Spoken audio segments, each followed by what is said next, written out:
everybody. This is Rhonda Thompson. You know what time it is. It is Tuesday, 6 p.m. Eastern Standard Time, and it is time for Me Powered with Rhonda. Now, if you have never joined us on this podcast, we want to let you know how you can watch. There's many different ways that you can tune in. Lady J, could you please tell them how they can tune in tonight? If this is your first time tuning into the show or to JQLM Radio and you would like to share with your family, friends, and followers on all the different ways that they can tune in, be sure to tell them to download the JQLM Radio app on their Apple or Android devices. You can also listen live to JQLM Radio 24/7, 365 via Amazon Alexa, TuneIn app, the Stream Simple Radio app, and a host of other platforms of which you can find located on our website, where you can also listen live at egoentertainmentnet.com.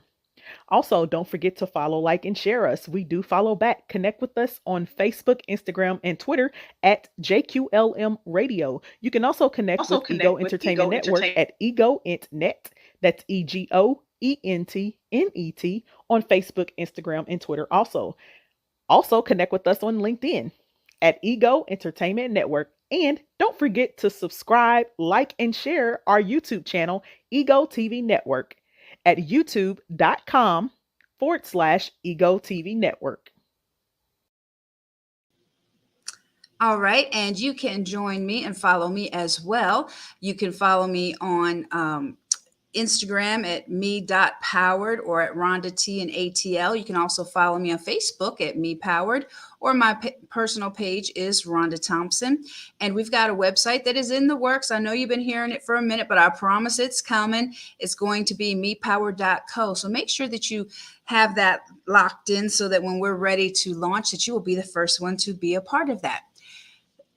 So tonight I would like to let you know what we're going to be talking about. Now, this evening, I don't have a guest per se. However, the topic that we're going to be talking about is a very important one. And in light of everything that has happened, and tonight's going to be a little bit different.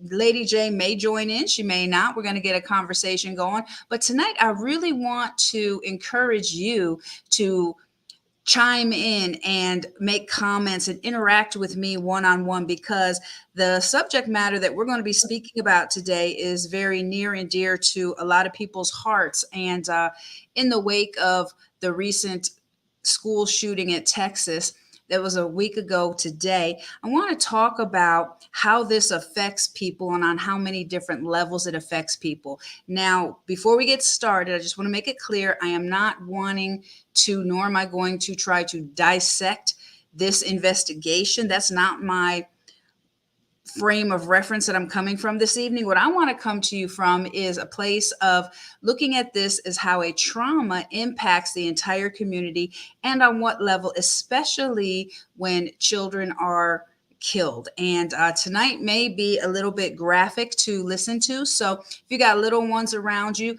I'm going to be giving you resources on how to speak to the kids and deal with them. But, you know, it may be a little bit more mature of a subject matter. And so you can use your own discretion as to who listens and who does not.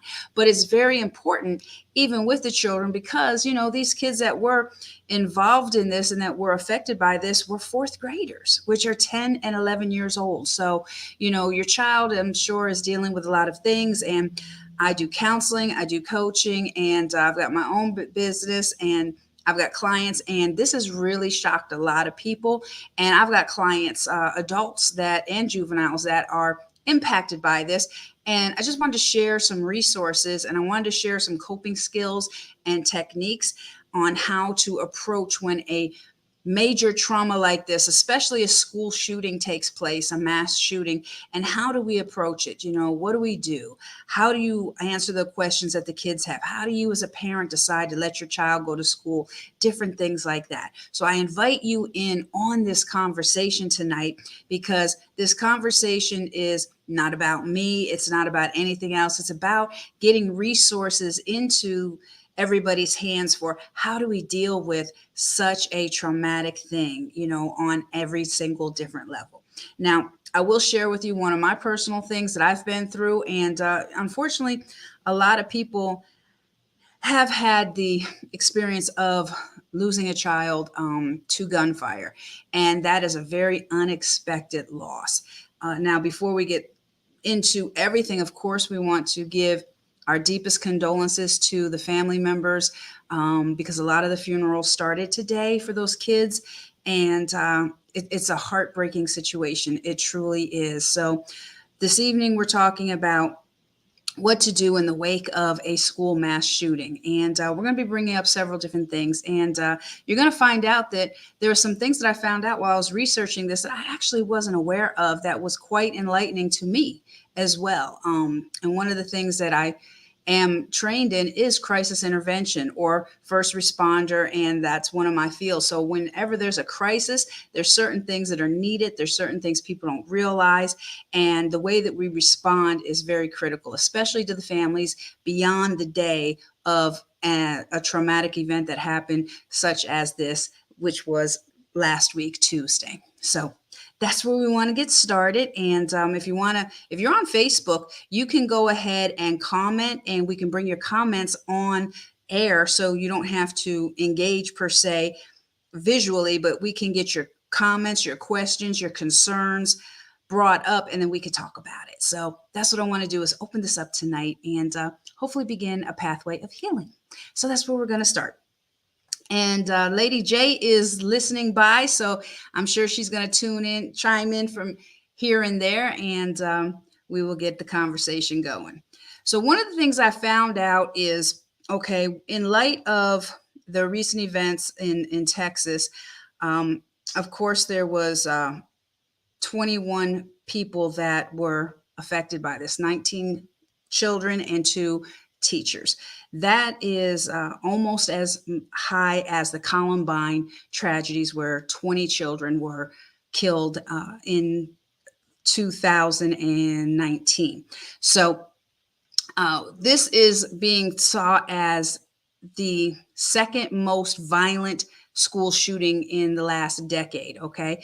And we want to talk about that.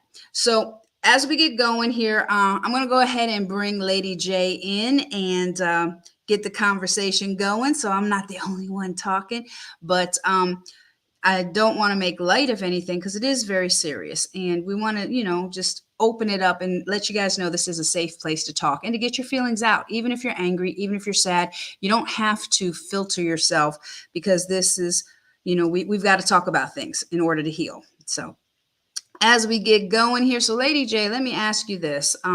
You're a mother like I am, and you've got children, school age kids, and how has this affected you and your family and your kids? Have you noticed anything in your own family?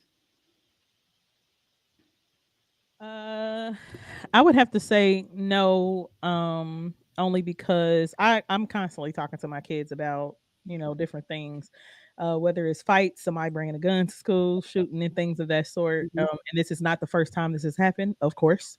Um, and I'm constantly reminding them about society and how, uh, unfortunately, those in power just talk a good talk, but they don't necessarily walk the walk and do the Yeah. things necessary to make change. So, um, I don't, it hasn't really affected them, to that extent. However, because my children have been at school when someone has brought a gun or a knife to school, it definitely is. I won't say shocking, but it's disturbing to Yeah. them. So constantly sending your kids off, and they're not in your reach or in your view, and um, and praying and hoping that those who are, responsible for their care keeps them safe is can be nerve wracking, especially when we live in times like this where students can just come in with knives or guns Yeah. and shoot up the place or stab somebody. And unfortunately, I'm not really sure. The thing that's different about this particular case, though, is that Mhm. this individual was 18 and he was at an elementary. I'm not really understanding, how or why that even happened. Yeah. Yeah, and I agree with you. There is no reasoning why, or there is no explanation anytime anybody does something like this. There is no ultimate reason, like, oh, okay, I understand. What I do know, what I've learned as well as everybody else, just watching this and following this, is the gentleman was just turned 18, and he was able to go buy a semi-automatic, and he bought like 357 rounds of ammunition. And then a couple days later he bought another semi-automatic and more rounds, and he's 18 and he bought it from the same gun shop. So that would make me question one, why would he be allowed to buy that much at 18, especially semi-automatic? This wasn't a rifle for hunting. This wasn't, a pistol. It was definitely a semi-automatic. And, and I know we can get into all kinds of politics, which I really don't want to do, but, that brings up the question of how is the gun laws as far as the age to buy them. Is 18 old enough? Is it really? Because you can't even vote, you can't even drink. You know what I mean? So why can you buy a gun at 18 with no background check, with no waiting period, with no nothing, with no license? Why are you allowed to do that? So that's question number one. Now, in this particular case, he purchased the gun. Now, when I did my research on school shootings, do you realize, Lady J, and I did not know this, to date from this year alone, January 1st of 2022 till today, May 31st, there's already been 27 school shootings this year in the US. And we hear about the big ones like this, but we don't hear about the ones where one child was killed or two children were killed. And when I started researching, I was shocked to find out there's already been 27 school shootings this year, and those are in school where students were the target and not something that just happened at a school, like Right. after a basketball game or something. This was specifically the students were the targets. So that was disturbing right there. And I started thinking about it. I was like, what is it with school shootings, and what's the trend? Because we've been hearing about it so much. And I was wondering, when did this really start? And what I found out is the earliest school shooting that was recorded was July 26 in 1764. We're Mhm. students. So this has been going on for centuries. This is Right. not something new. I didn't know that, but it doesn't surprise me because not I mean, the media reports what it wants to report, and they Right. paint the picture of, as we know, um, they paint the picture of what they want things to look like, you Yeah. know. So, but I will say this in regards to that, I really honestly believe not every child is like mentally disturbed to the point where they have like dissociative disorder or multiple personality disorder or Mhm. or something like that. Right. uh what people don't understand is when you are a parent and you bring children into this world, your example Hmm. um in your parenting, um also what you speak to them, Hmm. what you speak into them, what you say to them, how you discipline them, Yeah. how you, whether or not you hold them accountable, whether or not you validate them, all of these things shape, make, and mold your Yep. children's mindsets, the Hmm. way they see themselves, the way they see other Right. people, how they interact with people, their social Yep. their social strengths and weaknesses, all of these things combined. Now I'm Hmm. talking like the psychologist major. That's all right.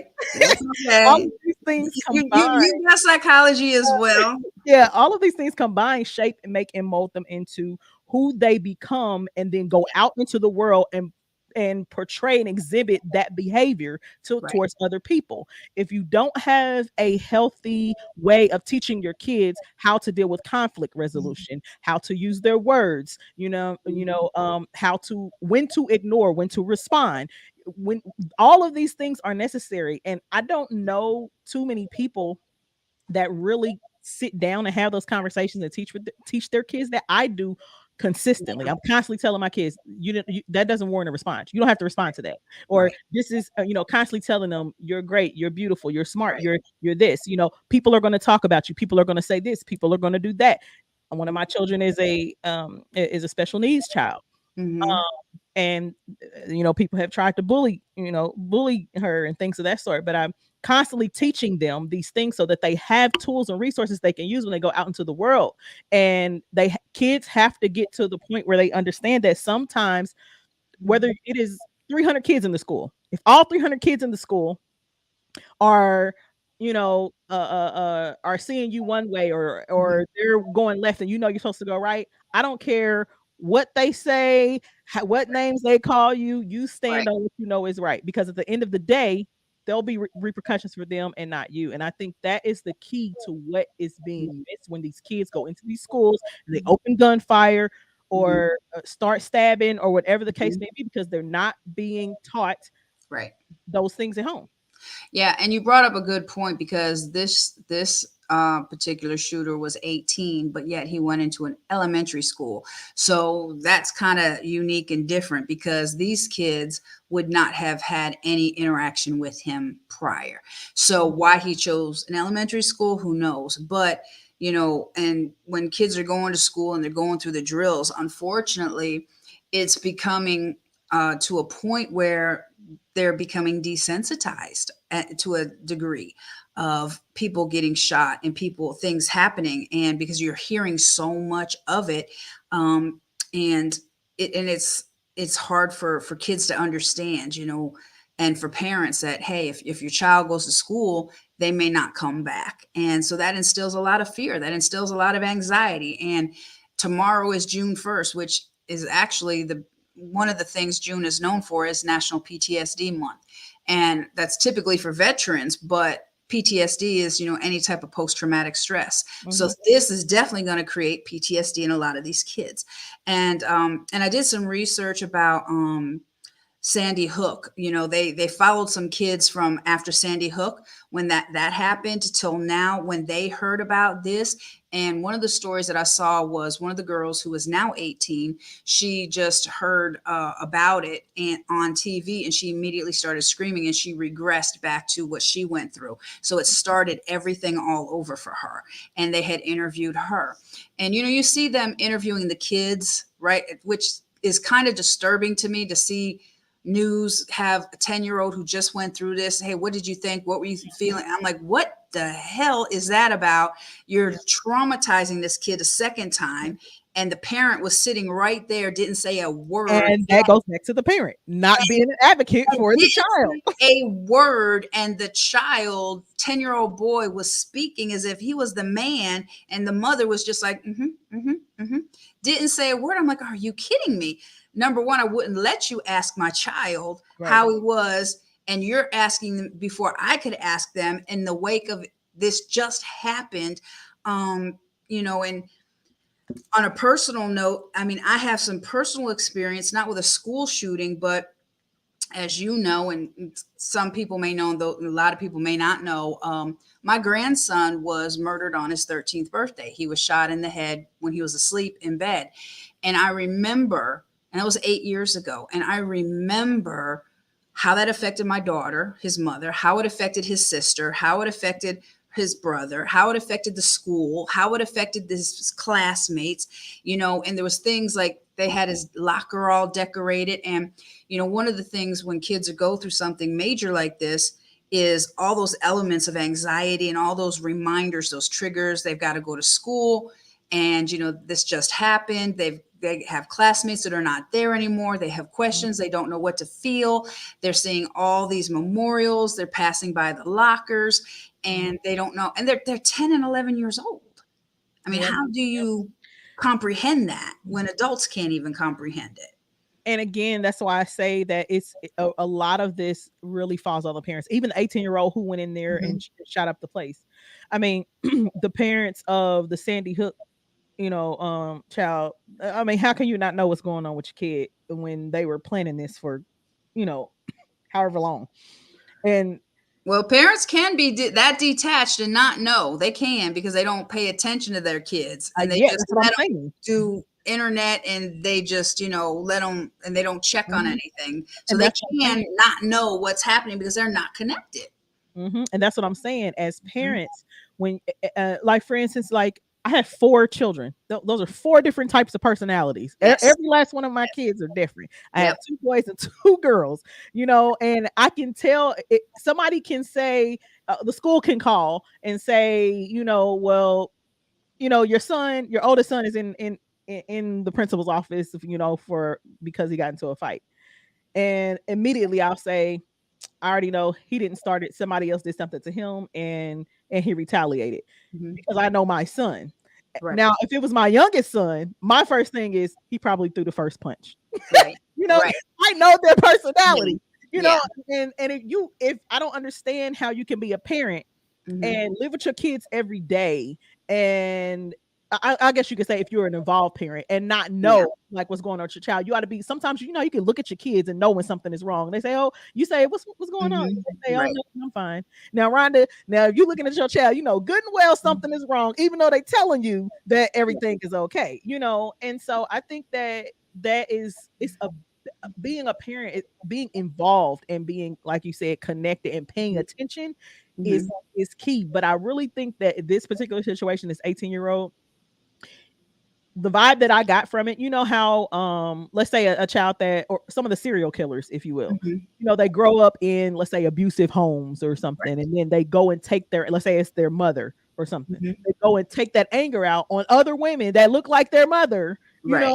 trying to Right. you back at her over and over again. That's the only Right. thing that I can think of as to why this Yeah. 18-year-old went into this elementary school and did what he did. Yeah. Yeah, and that hasn't been investigated yet, from what I understand, because he lived with his grandmother.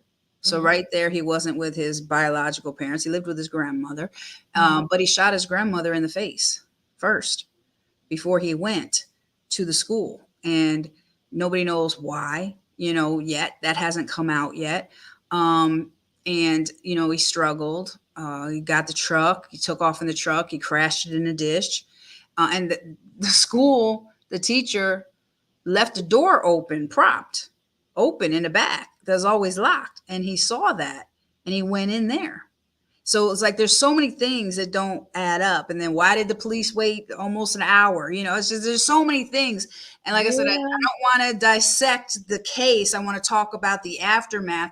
What do we do to help the victims and to help the family members and even the people that were not involved with what I've noticed, what I've seen is one of the things I do is I counsel at a couple of different locations. And one of the locations I counsel at, I had a client who she called me distraught. And she's like, Rhonda, the shooting has really got me petrified. And it was a trigger for her because she had suffered gun violence and lost one of her siblings. So that was an immediate trigger. And she's like, Rhonda, I can't let my kid go to school. And that's here in Georgia. And this happened in Texas, but it affected her. Now, is she an involved parent? I don't know, but she is one of the people that it's hard to say. So I can't really talk about it, but the type of clients I deal with one of my jobs is they're already coming to us for help for something that they're struggling with, and so they're not um, 100% available or connected, if I could say that, because I deal with a lot of different clients with substance abuse, with family violence, with anger, with all of that. So you got parents that are involved in all these things too. So they're disconnected because they're not even in touch with reality, but mhm. yet they're being triggered and they're afraid and they don't know how to respond. And then I've got juveniles who are afraid to go to school, and they're like, that's why I don't want to go to school. That's why I skip school, because some things are happening. So it's a Or go to online school.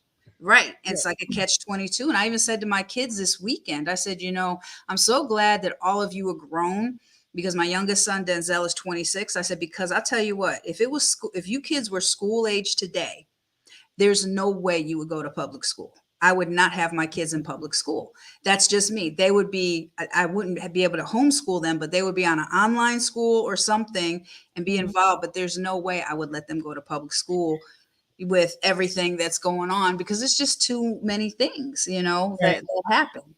And I think that too, so there's a such thing as cultural trauma. Um, Hmm. and I think when it comes to when we talk about, I'll say, the culture of um I'll say our society when it comes to police and citizens. Hmm. I think a lot of the aftermath of the trauma in that regard, I see a lot of people upset that it took them an hour to respond, and the excuse was that they were afraid Yeah. to approach with it, with him shooting with this with this automatic. But here's my thing with that.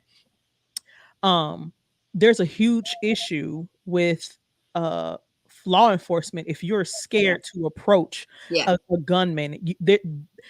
That indicates that this is not the job for you. Mhm. Firemen constantly run into burning buildings, Right. risking their lives every day because they know that is what the job Yeah. entails. As a Right. police officer, it is your duty Yeah. to serve and protect. That means you running into the line of fire to protect, especially these are babies. These are not, Yes. these are babies. And so Right. for me, that was the thing that really just was gut wrenching and Hmm. heart wrenching to me because how many of those kids Yeah. could have been saved, those that died and those who were injured.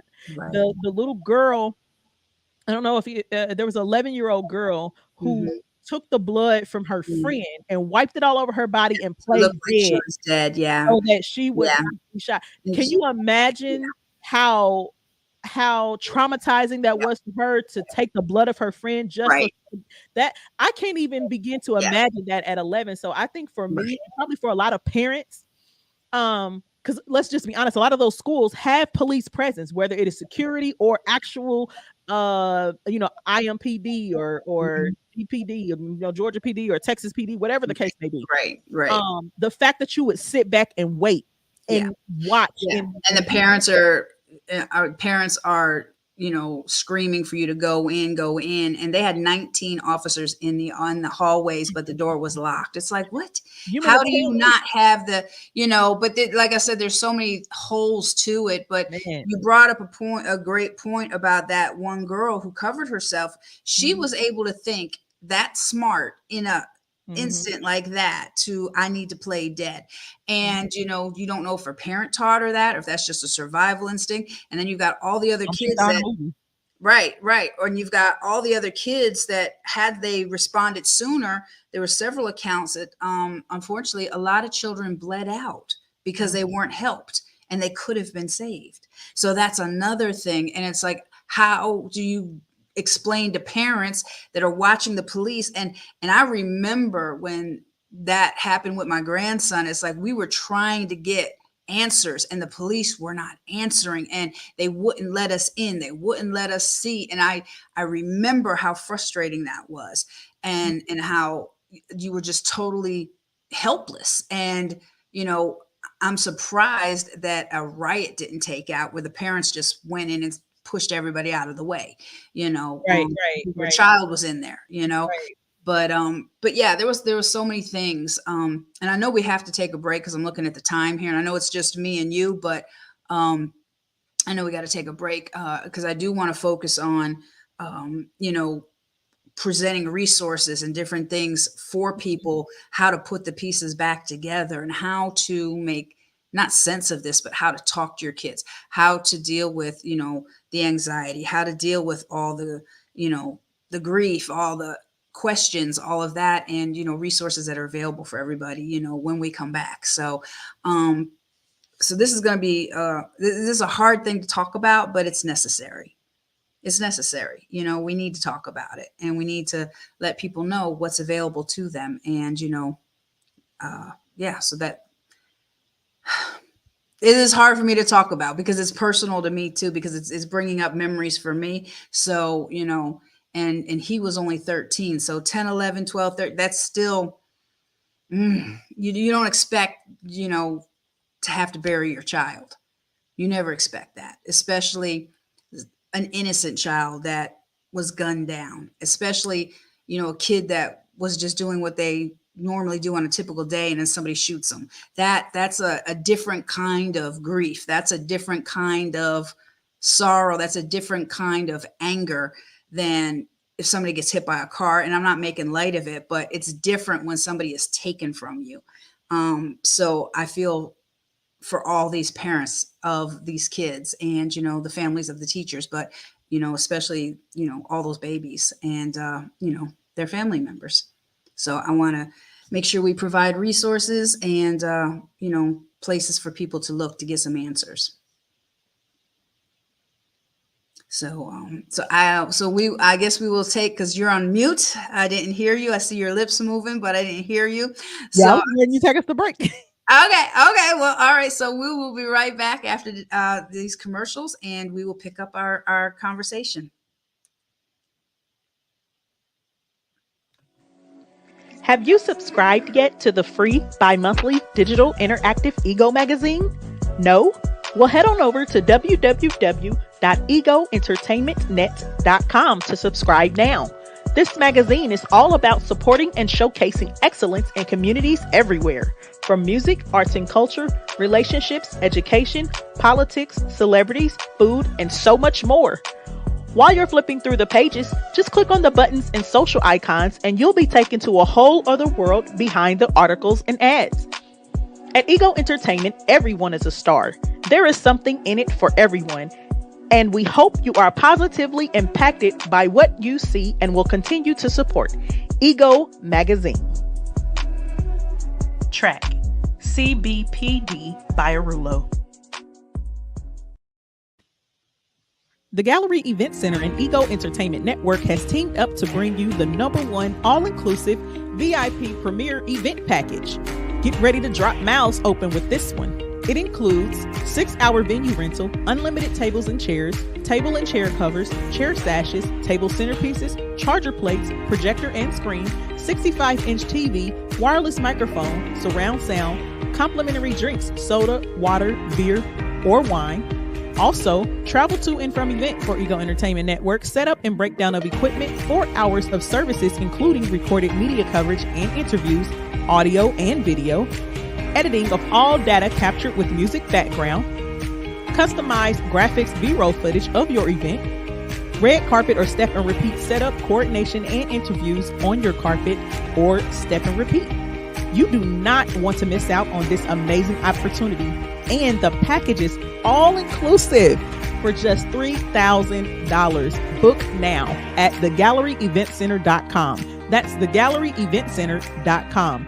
You can also contact the Gallery Event Center at 317-534-6399. The VIP Premier Event Package.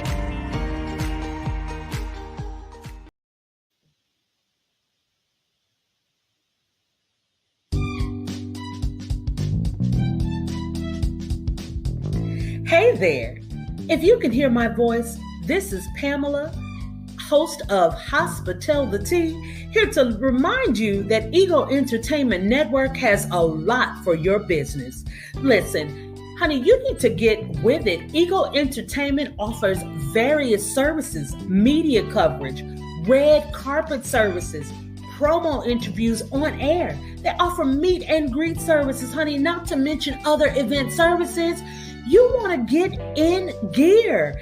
Ego Entertainment is empowered greatness optimized. We're now booking and spots are going fast. Ego serves the United States and all event types, honey. So if you are opening a business, having a store opening, a restaurant opening, and you want some coverage, Ego Entertainment is the way to go. Call or text 317-886-0296 or go to egoentertainmentnet.com.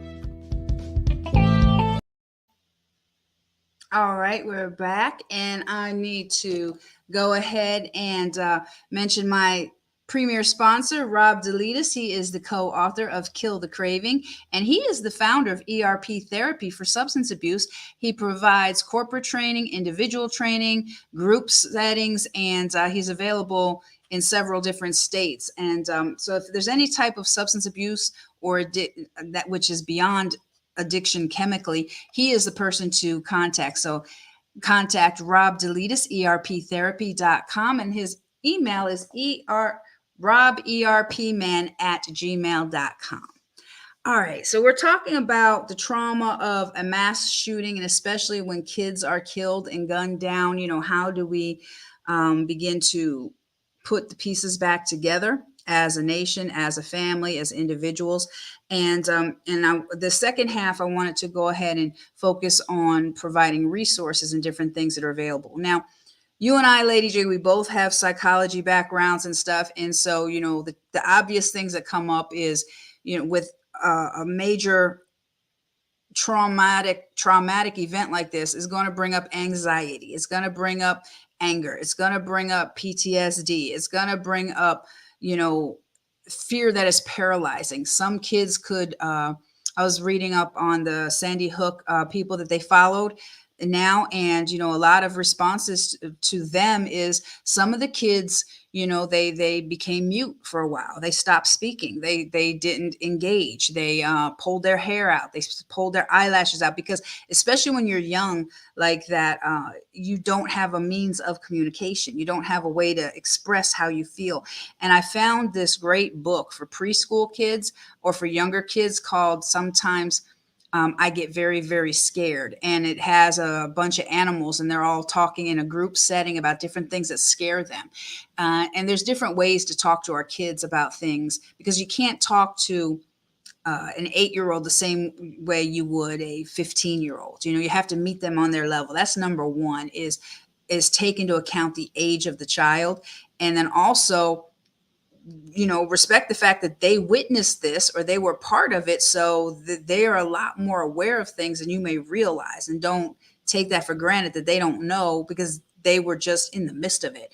And a lot of times we try to shield our kids and not let them know about some of the dangers. But in this case, where kids are directly involved, you've got different types of trauma. You've got the direct trauma, you've got the vicarious trauma of watching. And like you just mentioned, that one girl, how she, at 11 considered, in the midst of it, taking the blood of her friend and covering herself. I can't even imagine what her counseling journey in going forward is going to be like, because that's trauma upon trauma upon trauma.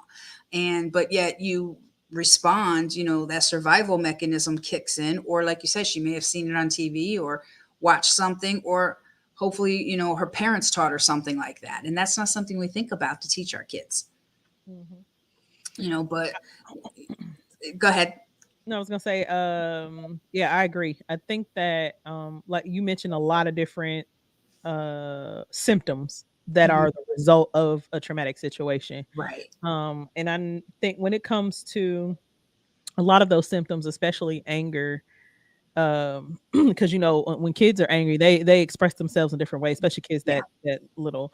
I think it's important that adults give them different outlets. So, one of the things that I teach people that come through the bounce back program is you definitely need to find a constructive outlet to Mhm. release anger and Yeah. frustration, and pain, whatever the case may be. I don't care if that's art, I don't care if it's singing, Right. if it's exercise, Right. if it's drawing, if it's playing a sport, Right. whatever the case may be, you need something that will allow you to release Yep. the anger and frustration. I don't care if it's you going into a room or going outside and just screaming at the top of Yeah. your lungs, crying, whatever you need to do while you are utilizing other tools and Hmm. resources to go through the transition of healing from that trauma. Right. And I think that is extremely important, especially for little kids, to allow them to do that on a day-to-day basis. Mm. Um, Giving them the opportunity to explore what is going to make them feel better in releasing that anger. So, Right. and it can be difficult for a parent, for a parent too, because even when our kids don't experience trauma, it gets on our nerves sometimes when they're whining all the time, or they Yeah. constantly are needing something. But when your child Hmm. has experienced something Yeah. extremely traumatic, it is extremely important to give them an outlet. And Yeah. trust and believe you me, you are not going to be it. As the parent, you have to accept that you are Hmm. not the outlet that your Right. child needs. It is Yeah. completely Yep. different. Yeah, it absolutely is. And the kids are going to respond in different ways based upon their age. Yeah. Some may shut down and they may not know why. Some may start having nightmares. Some, you'll see those PTSD signs. Loud noises will start to bother them, or smells, or different things, will remind them of things. And, with PTSD, it's going to be intrusive. So it's going to come on suddenly.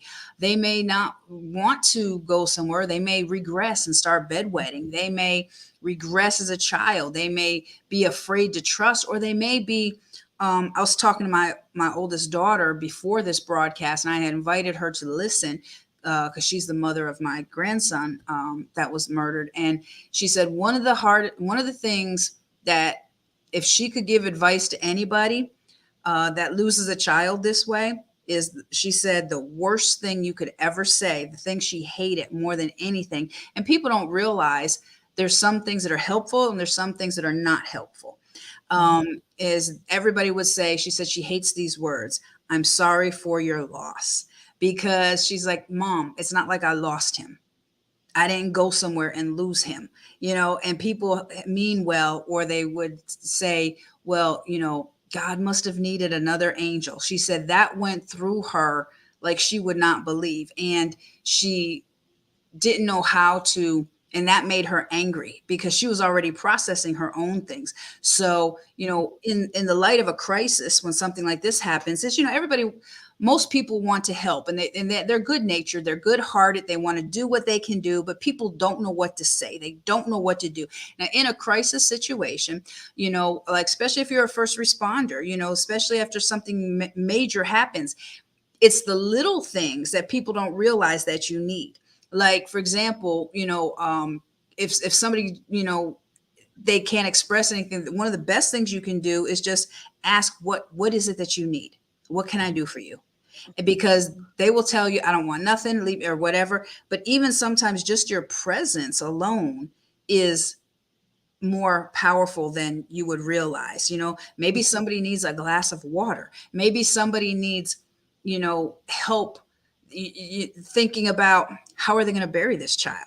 Maybe they need financial support. Maybe, these are things we don't think about. Maybe they've got other kids and they're just overwhelmed because all, the victims, a lot of them had siblings and cousins, and, so it's like they don't know what to do. They don't know what they need.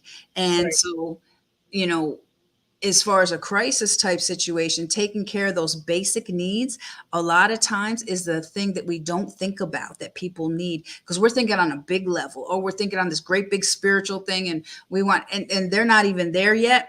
And then a lot of them may not even believe in God, or they may be angry. So it's like you just don't say anything about that when Mm-hmm. it comes to something like this, because right now their basic ability to comprehend, because they're in the middle of a grieving process, Mm-hmm. which, you've got 5 stages. The first one is shock, disbelief, and denial. It's like you can't believe this has happened. So a lot of times they're not even connect, and it's only been a week. It's only been a week.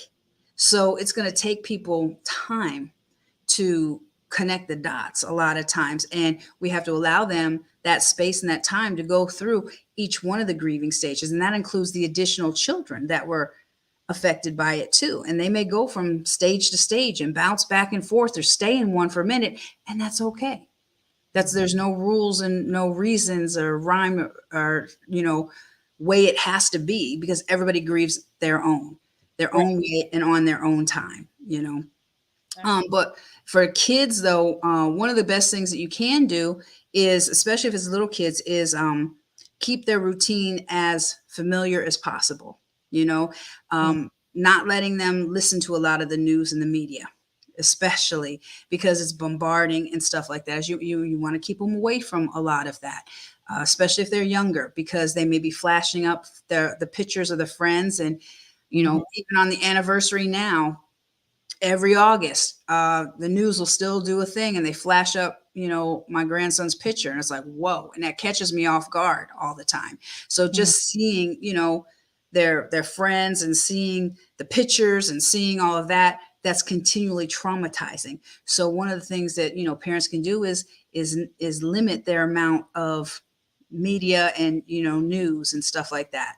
Um, you know, and create as familiar of an environment and as normal of a routine as possible, so that the kids can get back into the flow of you know a normal day. And it's going to take time, and you have to give them that space to create that time. Right. I think that one of the resources that a lot of the families can take advantage of is the um gun violence trauma through the American Counseling Association. Mhm. That's one thing as well, and I think those points too that you pointed out with the younger kids are key. Um, I also think that um, when your kids are small, or this small, I think that just reassuring them and loving on them a little more is gonna be key as well. Mhm. Um, because I think that that will help too with the fear factor, or being scared, them constantly being in fear, like you said, that PTSD, Yeah. being in familiar arms of their parents, allowing them to even. I remember there was something that happened to me that was traumatic when I was younger, and I slept in the bed with my Mhm. grandparents when I was Yeah. 8. Yeah. So, um, some things you are going to have to, um, I'll say, just acquiesce to, whatever it is that they need. And don't get me wrong, as a parent, the parent themselves also have things that they're dealing with too, the trauma. Right. Even with the kids who were injured, who didn't die, Yeah.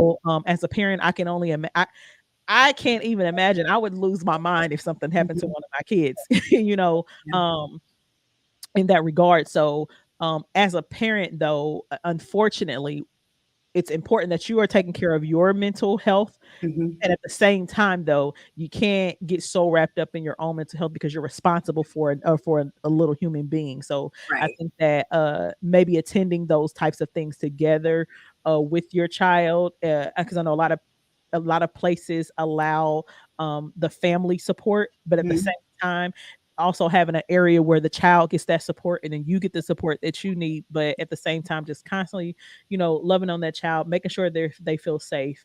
Um, when they're in your care, and keeping them home for as long as you need Oh, to. yeah. Like you said, online, hopefully that school offers online education. If not, maybe enrolling them into a school, Right.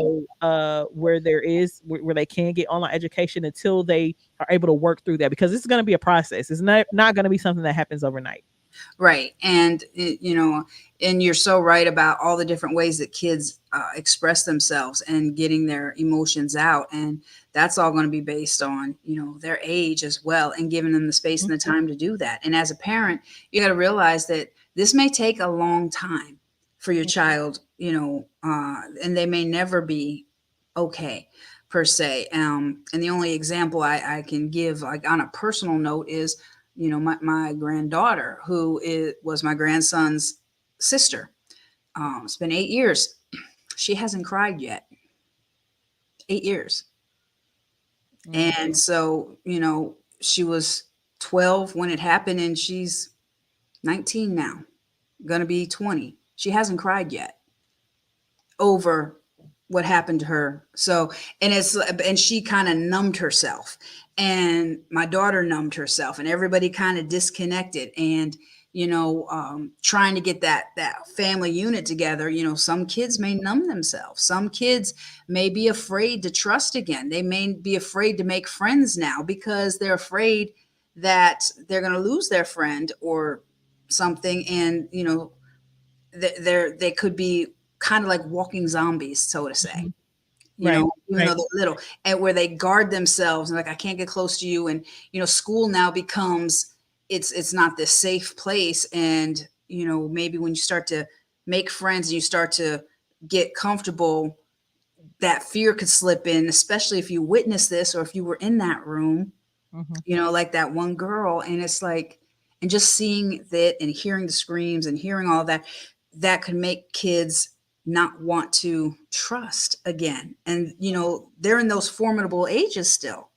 Right. 10, 11. That's a very powerful developmental stage, because that's identity starts at that point. Mhm. You know, everything you need is created like basically up to 6, but that 10, 11 years old, that's when Mhm. your identity is shaped, and you're going into trying to fit in and all this other stuff. So that's a formidable age, and to have something like this happen, that could stunt everything. And you have to give the kids that space and that ability, whether they want to talk, whether they want to cry, whether they want to scream, or Mhm. but you have to monitor them and know when, kind of let you, like you said, is you're either involved in a good parent. I like the word good, but you're either a healthy parent or an unhealthy parent. Because if you don't notice what's going on with your kid, or if they once were real talkative and now they're not, or they once were real involved and now they're withdrawn. Those are things you need to pay attention to as a parent, to be able Right, to, right. how is this affecting my child?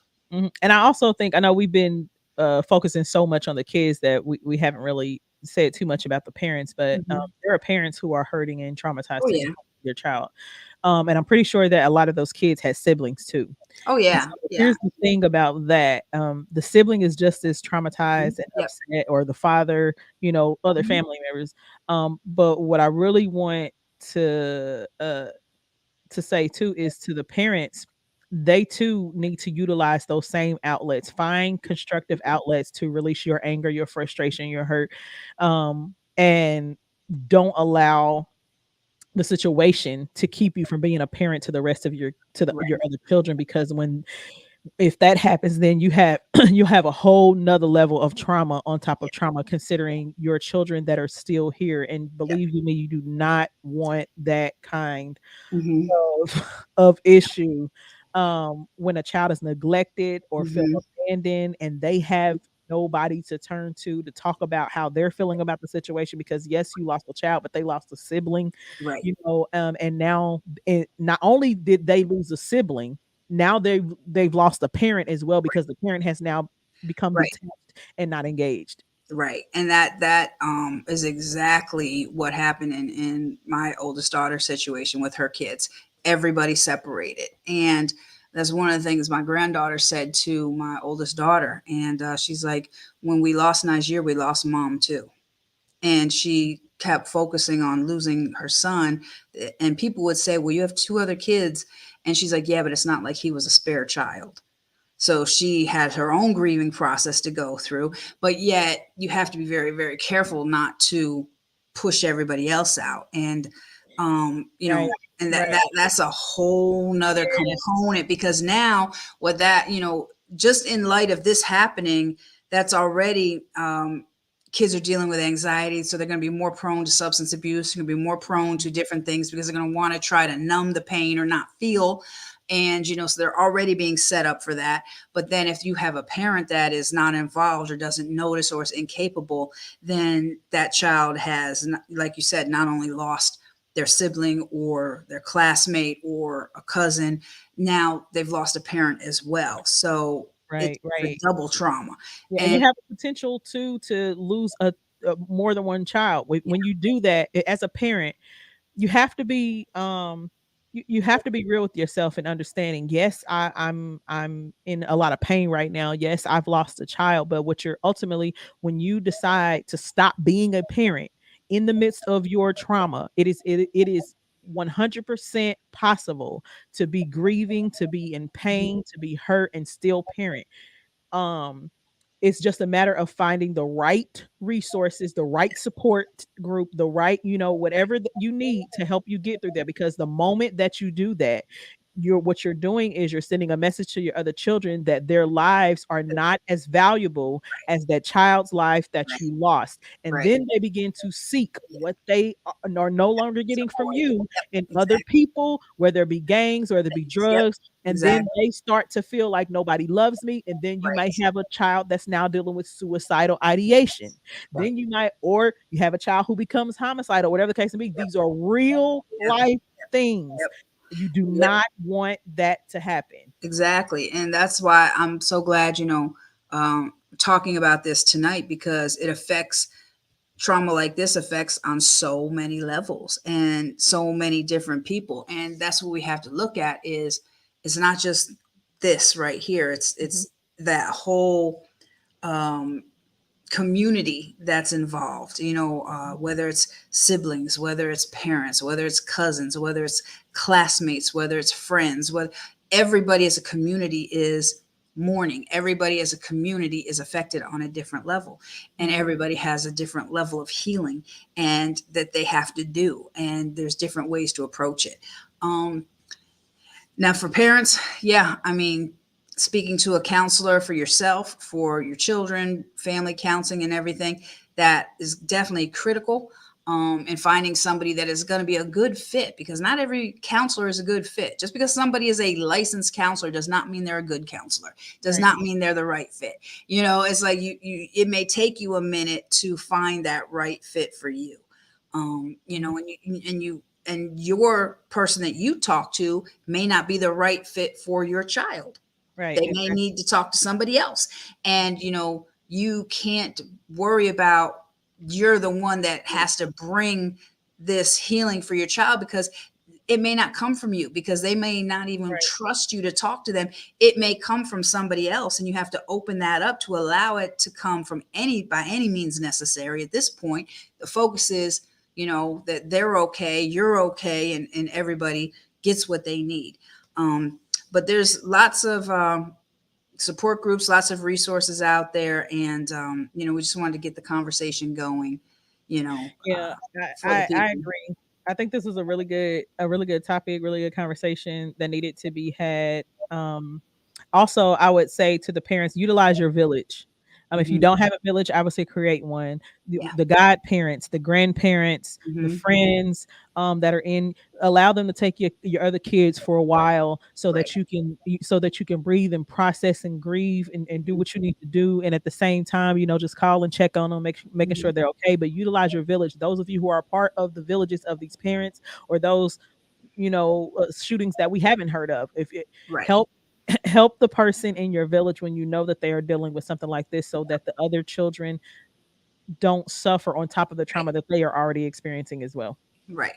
And that's a great thing. And I know we're going to be wrapping up, but there's always something that you can do.